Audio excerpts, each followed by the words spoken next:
Welcome back to another episode of Modular Wild. I am Raul. Today we're going to be going a little bit further with the Megawave.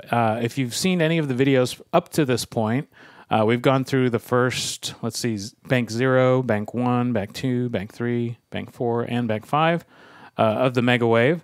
This time we're going to be going through Bank 6. Before we do that, I did want to go into a little bit of background on Bank 6. If you have the Miniwave manual handy, you'll recognize this note that I'm about to read to you. If not, just sit back because I'm about to read right out of the Miniwave manual exactly what the purpose of this bank is actually for. So Bank 6 features a funky modulation called a square wave compression. Basically, this morphs from a standard square wave into a narrow pulse set with a high concentration of DC offset. This can either be used as an audio source or as a pulse source for other modular subsystems. So as it says right there, you can use it for an audio source, which is what we're going to be using it as, but you can also use it in your other sort of patches that you have within your modular system. I'm not going to veer any further than the audio source part because the patch that I have planned is going to be a little bit kind of involved, but you'll see what I mean here in a moment.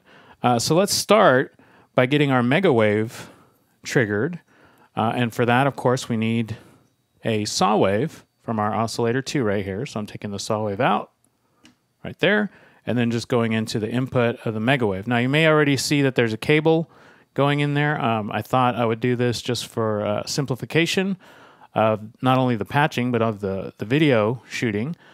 This is actually going out to a mult, and it's going to be feeding our oscilloscope over on the side as well as the audio output that we'll be hearing. So here we go, going into the input, and there it is.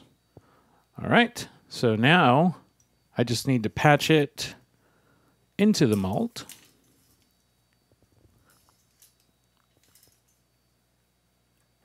And there we go. There's our sound. All right.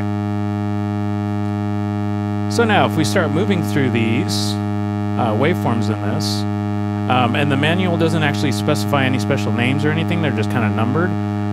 So 0 is supposed to start with a single cycle square wave, and as you can see over there on the oscilloscope, that's kind of what we have as a square wave. And as I move through, 1, you can see the size or the compression of it is changing. So if I keep moving, now I'm on 5 right there at the Megawave, you can see that it's kind of changing each time over at the oscilloscope. See there, I'm all the way up to 10.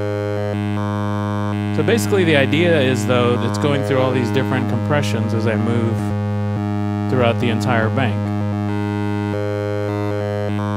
And I'm just going to move it back and forth a few times so you can kind of see what that looks like. Now I'm at 0, going up to 15.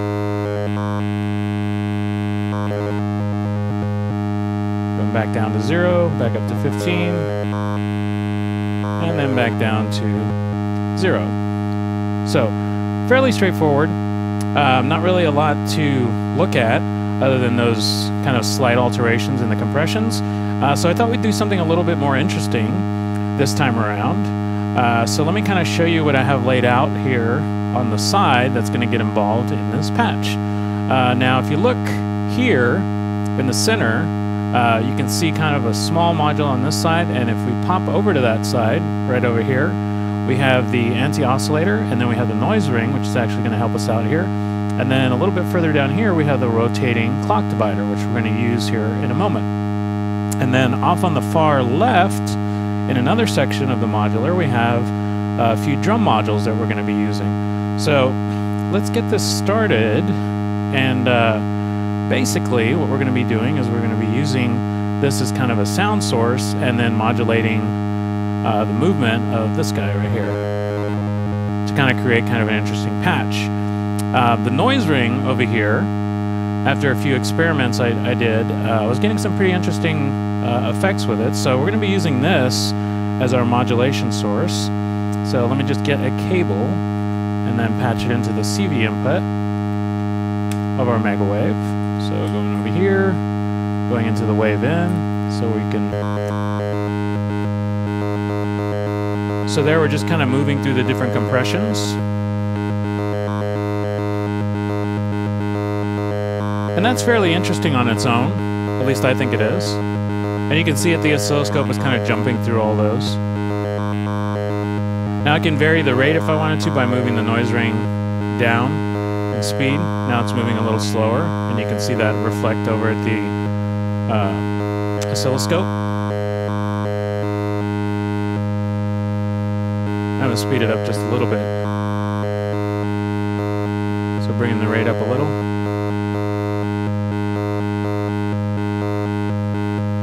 Okay.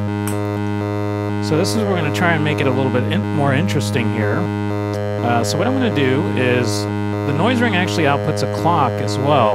So I'm going to use this clock out, and I'm going to take it over to one of my drum modules over here on the side.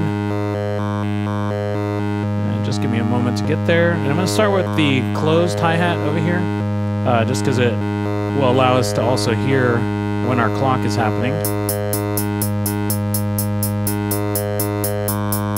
So that's fairly interesting, right? I think it is. And we just have a basic beat now, and kind of a nice little moving, rhythmic kind of pulse audio source. Well, now I'm going to take the clock, and I'm going to feed it to this guy over here to create our divisions of the clock.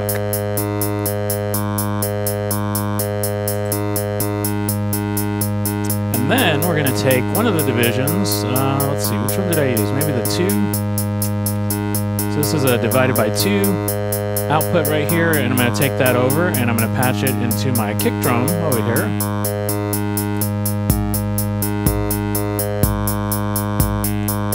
And we have a nice little kind of rhythmic sequence.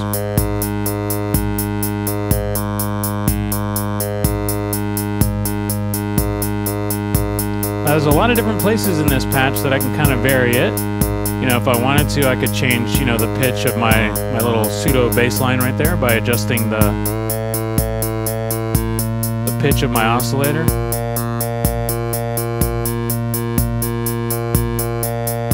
Or if I wanted to make it a little darker, more ominous, I could bring down the pitch.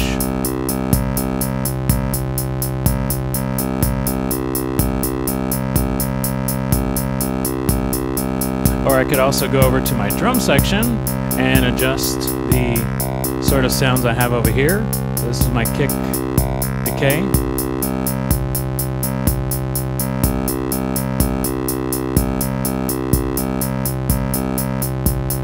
Or I could adjust a little bit of the, I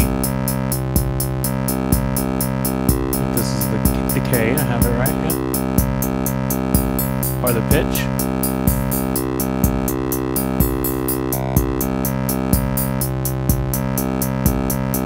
So just a lot of different things that you can do to vary the patch. Now, this is just one example of how you could use this kind of in a more musical way. Of course, I always can jump back to my noise ring if I need to speed it up a little bit.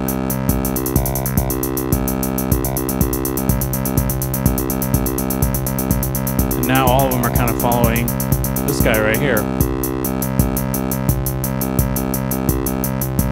And you can see the numbers are jumping around and according to the random voltages that are coming out of the noise ring. And I think this is kind of producing an interesting sound over here. Now, one additional note, I noticed that I did go over here to try to adjust the decay of my closed hat, and I didn't quite have as much success as I wanted to. I think that maybe was intended for my open hat. That's what maybe I was aiming for over there. But we could also change our sound if we wanted to, so if we wanted to take the gate out and put that.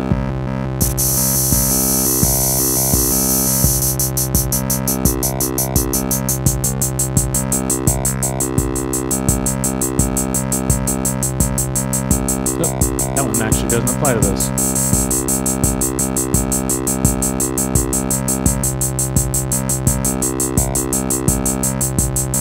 And so there you have it.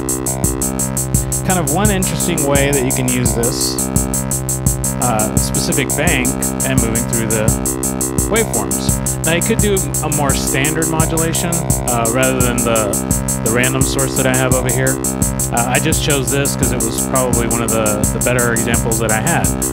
Prior to that, let's see, let me get this out. I had actually started by trying the triangle wave right here. Just a standard up and down movement. And we had that kind of motion that we had before in one of the previous videos. But it wasn't as interesting, I didn't think anyway, as the sounds I was getting out of output number 1 over here.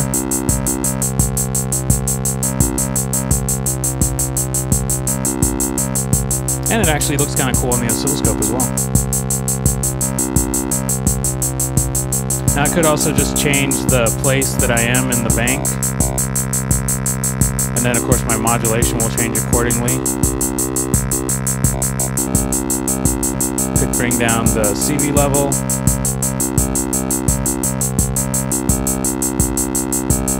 And you can see it's kind of shifting the way sort of that little bass line is being triggered. But overall, I think it's kind of creating an interesting sound. And so there you have it. That is my little kind of demonstration of bank number 6, the Megawave, of course the square wave compressions that we discussed earlier. In the next video, we're going to be looking at the bank that's right after this, bank number 7. And just a little preview, I'm not exactly sure what we're going to do with that, but it's actually a binary rate multiplier that's intended for harsh harmonic sweeps at audio rates and also drum trigger patterns. So maybe we'll get these drum modules involved a little bit later, or maybe we'll get something else involved. Who knows? At any rate, hopefully this was useful to you and you got a little sort of taste of what you can kind of create with the Megawave. So thank you very much for watching and see you next time.